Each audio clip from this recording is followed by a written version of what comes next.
안녕하세요. 2월 21일 금요일 아침 말씀 시간에 나온 성도 여러분 환영합니다. 오늘 말씀은 누가복음 5장 27절부터 39절입니다.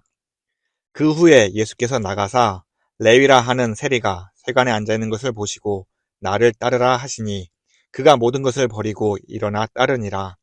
레위가 예수를 위하여 자기 집에서 큰 잔치를 하니 세리와 다른 사람이 많이 함께 앉아 있는지라. 바리새인과 그들의 서기관들이 그 제자들을 비방하여 이르되 너희가 어찌하여 세리와 죄인과 함께 먹고 마시느냐. 예수께서 대답하여 이르시되 건강한 자에게는 의사가 쓸데없고 병든 자에게라야 쓸데있나니 내가 의인을 부르러 온 것이 아니요 죄인을 불러 회개시키러 왔노라. 그들이 예수께 말하되 요한의 제자는 자주 금식하며 기도하고 바리새인의 제자들도 또한 그리하되 당신의 제자들은 먹고 마시나이다. 예수께서 그들에게 이르시되 혼인집 손님들이 신랑과 함께 있을 때에 너희가 그 손님으로 금식하게 할 수 있느냐. 그러나 그 날에는 그들이 신랑을 빼앗기리니 그 날에는 금식할 것이니라. 또 비유하여 이르시되 새 옷에서 한 조각을 찢어 낡은 옷에 붙이는 자가 없나니 만일 그렇게 하면 새 옷을 찢을 뿐이요 또 새 옷에서 찢은 조각이 낡은 것에 어울리지 아니하리라. 새 포도주를 낡은 부대에 넣는 자가 없나니 만일 그렇게 하면 새 포도주가 부대를 터뜨려 포도주가 쏟아지고 부대도 못쓰게 되리라. 새 포도주는 새 부대에 넣어야 할 것이니라. 묵은 포도주를 마시고 새 것을 원하는 자가 없나니 이는 묵은 것이 좋다 함이니라. 아멘. 예수님께서 중풍병자를 고치신 후 길을 가시다가 세간에 앉아있는 레위를 보시고 부르셨습니다. 여기서 보셨다라는 표현은 단순한 시각적인 의미를 넘어 주목하다는 뜻을 가집니다. 예수님은 그저 스쳐 지나가며 레위를 본 것이 아니라 가던 길을 멈추고 레위를 유심히 살펴보았던 것입니다. 레위는 유대식 이름이고 마태복음에서는 그를 마태라고 부릅니다. 그는 예수님의 12제자 중 한 명이자 마태복음을 기록한 인물이기도 합니다. 하지만 처음부터 예수님의 제자는 아니었습니다. 그는 세리였습니다.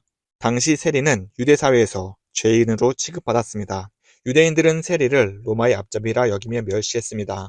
세리들은 로마 황제를 위하여 세금을 거두었을 뿐만 아니라 자기 이익을 위해 세금을 더 거두며 부를 쌓았기 때문입니다. 세리들이 얼마나 탐욕스러웠는지는 누가복음 3장에서 세례 요한이 세리들에게 부과된 것 외에는 거두지 말라고 경고할 정도였습니다.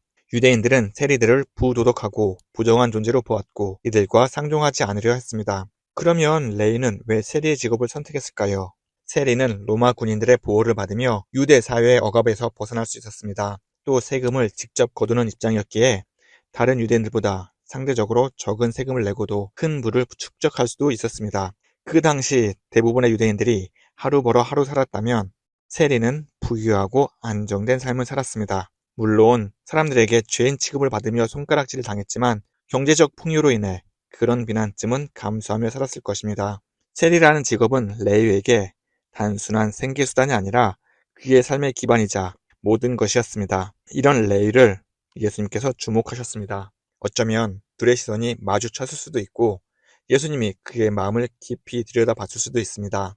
그리고 예수님은 그에게 한마디 말씀을 하셨습니다. 나를 따르라. 그 순간 레위는 자신의 모든 것을 내려놓고 예수님을 따랐습니다. 그가 그토록 붙잡고 있던 부와 안정된 삶이 더 이상 중요하지 않았습니다. 예수님을 따르는 것이 세상에서 무엇보다 더 가치 있는 일임을 알았기 때문이죠. 아마도 예수님의 그 한마디가 그의 마음 깊은 곳을 울렸고 세상이 줄 수 없는 기쁨과 자유함을 경험했을 것입니다. 예수님은 요한복음 8장 36절에서 이런 말씀을 하셨습니다. 그러므로 아들이 너희를 자유롭게 하면 너희가 참으로 자유로우리라. 레위는 어쩌면 죄와 율법의 속박에서 벗어나 하나님과의 참된 관계 속에서 자유함을 얻었을지 모릅니다. 그는 더 이상 세상을 의지할 필요가 없습니다. 예수님과 함께하는 삶 속에서 참된 자유와 기쁨을 얻을 것이라 확신했기 때문이죠. 레위가 모든 것을 버리고 예수님을 따랐다는 또 다른 의미는 그가 세상이 줄 수 없는 참된 평안을 예수님께로부터 얻었다는 것을 의미합니다. 예수님께서는 이렇게 말씀하십니다. 수고하고 무거운 짐 진 자들아 다 내게로 오라. 내가 너희를 쉬게 하리라. 나는 마음이 온유하고 겸손하니 나의 멍에를 메고 내게 배우라. 그리하면 너희 마음이 쉼을 얻으리니 이는 내 멍에는 쉽고 내 짐은 가벼움이라. 예수님께서 하신 나를 따르라 라는 그 말씀 속에서 레이는 참된 평안을 얻었을 것이고 그리고 그 안에서 자유를 누렸을 것입니다. 우리는 살아가면서 다양한 짐을 지고 있습니다. 지정적인 걱정과 인간관계의 어려움, 미래에 대한 불안함과 같이 남녀노소를 불문하고 모두가 각자의 무거운 짐을 안고 살아갑니다. 현대사회는 빠르게 발전하고 있지만 역설적으로 정신건강의 문제와 스트레스는 더욱 심각해지고 있습니다. 그로 인해 많은 사람들이 불안과 공허함을 해결하기 위해 돈과 명예와 성공을 쫓지만 그 속에서도 진정으로 만족을 찾지 못합니다. 그러나 예수님은 우리를 주목하고 계십니다. 세상의 기준으로 보면 부족하고 연약한 우리를 향해 나를 따르라고 말씀하고 계십니다. 우리가 예수님의 부름에 응답할 때에 우리는 참된 평안과 기쁨과 자유를 누리라 믿습니다. 레위는 기쁨을 감추지 못하고 예수님을 위해 큰 잔치를 베풉니다. 그는 이 기쁨을 혼자만 누리는 것이 아니라 많은 세리와 친구들을 초대하며 함께 나누고자 했습니다. 그 자리에 모인 사람들은 예수님을 통해 세상이 줄 수 없는 자유와 행복 그리고 삶의 소망을 얻으며 즐겁게 먹고 마셨을 것입니다. 그러나 이를 못마땅하게 여긴 자들이 있었습니다. 바로 바리새인과 서기관들입니다. 그들은 세리인 레위의 집에 모인 사람들을 모두 죄인으로 취급했습니다. 그들의 시각에서 볼 때 레위의 집은 죄인들에 모인 부정한 장소였으며 거기에 함께하는 예수님과 제자들 역시 비난받아 마땅한 존재였습니다. 누가복음 5장 30절에서 바리새인과 서기관들은 제자들을 비방하며 말합니다. 너희가 어찌하여 세리와 죄인들과 함께 먹고 마시느냐. 그들은 죄인들과 함께하는 예수님의 제자들까지 정죄하며 그들 또한 죄 가운데 있다고 단정지었습니다. 이 장면에서 우리는 율법과 바리새인들의 한계를 엿볼 수 있습니다. 율법은 인간의 죄를 드러내지만 그 죄를 살 수도 사람을 의롭게 만들 수도 없습니다. 또한 바리새인들은 그 율법을 가르치며 사람들에게 죄인임을 알리지만 정작 죄인들을 향해 회개의 자리로 인도하기보다는 그들을 정죄하고 낙인 찍으며 스스로를 높이며 의롭다 여기는 것입니다. 이에 대해 예수님은 이렇게 말씀하십니다. 건강한 자에게는 의사가 필요 없고 병든 자에게야 필요하니라. 나는 의인을 부르러 온 것이 아니요 죄인을 불러 회개시키러 왔노라. 바리새인들은 죄인을 정죄하고 멀리했지만 예수님께서는 죄인들에게 다가가 회개를 인도하고 그들의 죄를 용서하셨습니다. 레위의 잔치에 모인 사람들은 모두 죄인입니다. 그런데 예수님은 그들을 죄인으로 내버려 두지 않으시고 회개의 자리로 초대하셨고 죄로 인해 죽을 수밖에 없던 그들 그리고 그 자리를 생명과 기쁨의 잔치로 바꾸신 것이지요. 바리새인들은 자신들의 의로움을 강조하기 위해 금식과 기도를 내세우며 예수님의 제자를 비난했습니다. 그들은 예수님께 요한의 제자들은 금식하며 기도하고 바리새인들의 제자들도 그러한데 어찌하여 당신의 제자들은 먹고 마십니까? 라고 따졌습니다. 그래서 예수님께서는 이렇게 대답하십니다. 혼인집에 손님들이 신랑과 함께 있을 때 금식할 수 있겠느냐? 그러나 신랑을 빼앗길 날이 오면 그때는 금식할 것이다. 다시 말해 지금은 금식할 때가 아니라 기쁨의 때라는 것입니다. 이와 같은 맥락에서 누가복음 15장 7절에서도 예수님은 이렇게 말씀하십니다. 죄인 하나가 회개하면 하늘에서는 회개할 것 없는 의인 99을 인하여 기뻐하는 것보다 더하리라. 레위 집에서 열린 잔치는 바로 그러한 기쁨의 잔치였습니다. 죄인들이 회개하고 하나님께 돌아오는 자리에서 금식이 아니라 기쁨과 감사로 먹고 마시는 것이 합당한 것이었죠.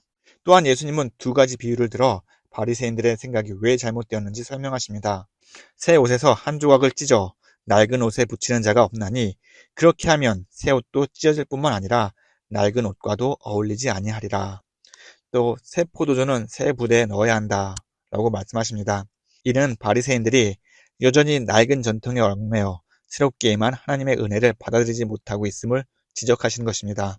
예수님께서는 단순히 기존의 율법을 폐하러 오시는 것이 아니라 새로운 시대, 곧 복음의 시대를 선포하러 오셨습니다. 그러므로 예수님과 그의 제자들은 기쁨 가운데 거하며 회개하고 돌아온 죄인들과 함께 하나님의 은혜를 누리며 사는 것입니다.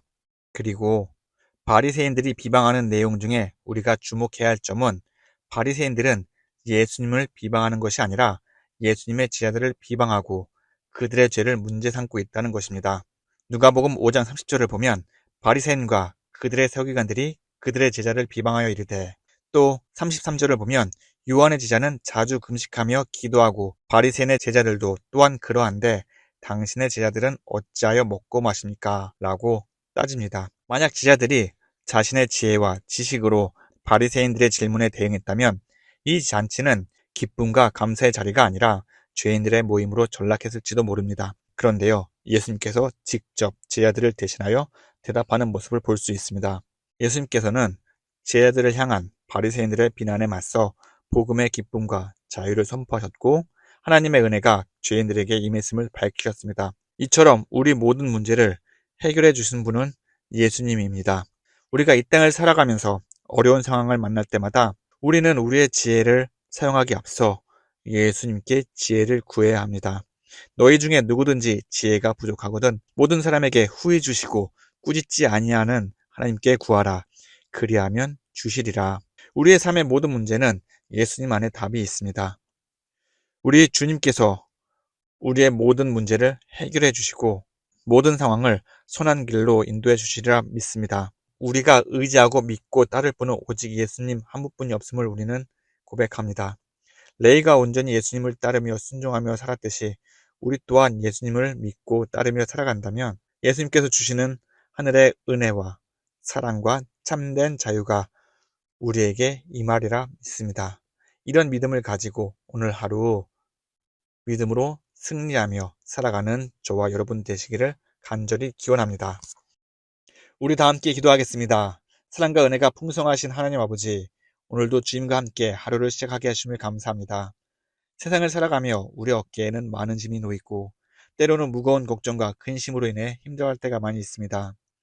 주님, 아무것도 염려하지 말고 오직 모든 일에 기도와 간구로 너희 구할 것을 감사함으로 하나님께 아뢰라고 주님께서 말씀하셨지만 우리의 연약한 마음이 모든 것을 스스로 감당하려고 합니다. 하나님, 우리의 부족한 마음 용서하여 주시옵시고 위로하여 주시옵소서. 우리가 지고 있는 무거운 짐 모든 것을 주님께 내려놓기로 합니다. 주님, 우리가 모든 것을 내려놓을 수 있는 믿음을 허락하여 주옵시고 가벼운 마음으로 주님이 주시는 평안과 기쁨으로 이 땅 가운데 살게 하여 주시옵소서. 하나님, 우리의 시선을 오직 주님께 고정하고 믿음으로 세상을 살아가게 하여 주옵소서. 어떤 상황 속에서도 주님을 의지하면서 우리의 삶이 오직 주 안에 있음을 고백하며 오늘 하루 살게 하여 주옵소서. 하나님, 우리 주변에 아직도 주님을 모르는 자들이 많이 있습니다. 우리를 사용하셔서 주님의 사랑과 기쁨을 그들에게 전하게 하여 주옵소서. 특별히 우리 자녀를 위해서 기도합니다.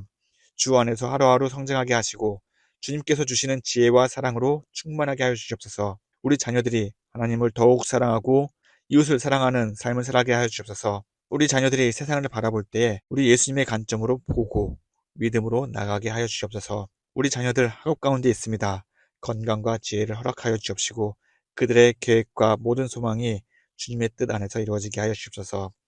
이 모든 말씀 살아계신 예수님의 이름으로 기도합니다. 아멘. 따뜻한 봄날 주님과 동행하며 기쁨의 하루 보내시기를 간절히 기원합니다. 감사합니다.